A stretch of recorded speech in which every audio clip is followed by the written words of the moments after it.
Aussi, vous avez évoqué une sécurité africaine par les Africains. Concrètement, qu'est-ce que signifie ce principe dans la diplomatie actuelle du Burkina et comment est-ce qu'on peut maintenir les coopérations internationales équilibrées dans cette logique d'autonomie stratégique?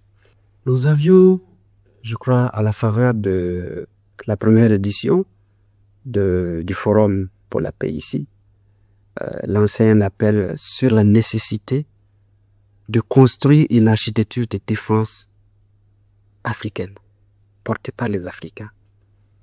C'est important parce que aller dans une démarche où l'on confie sa sécurité ou une partie de sa sécurité à un État tiers, ça revient à concéder sa souveraineté. Je pense que c'est antinomique avec la recherche de souveraineté.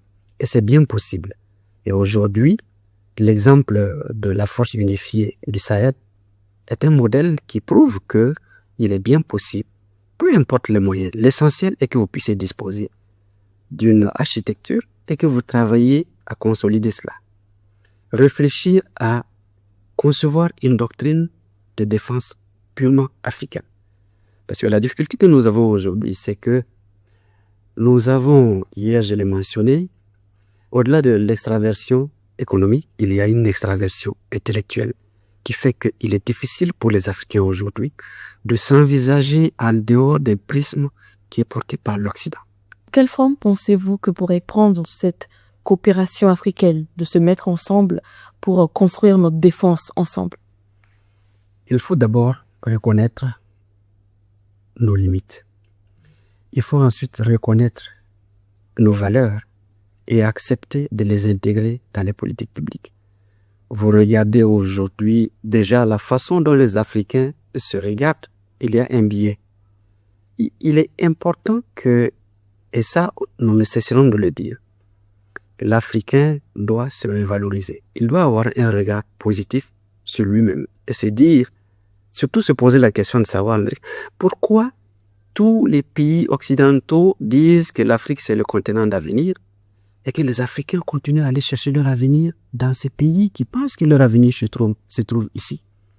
Je pense que ça doit nous interroger.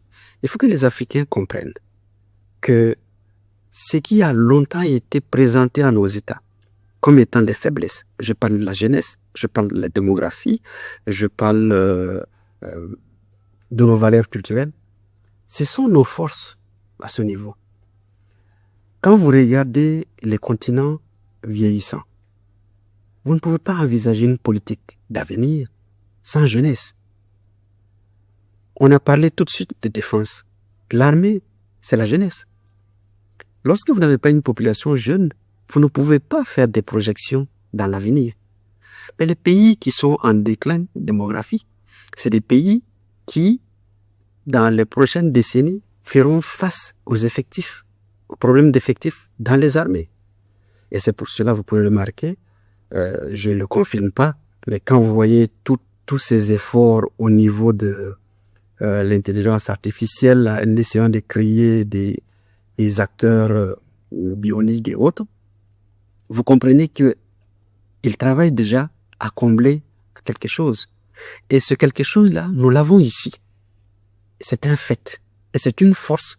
Il faut juste la dompter, la valoriser et puis la mettre en mouvement.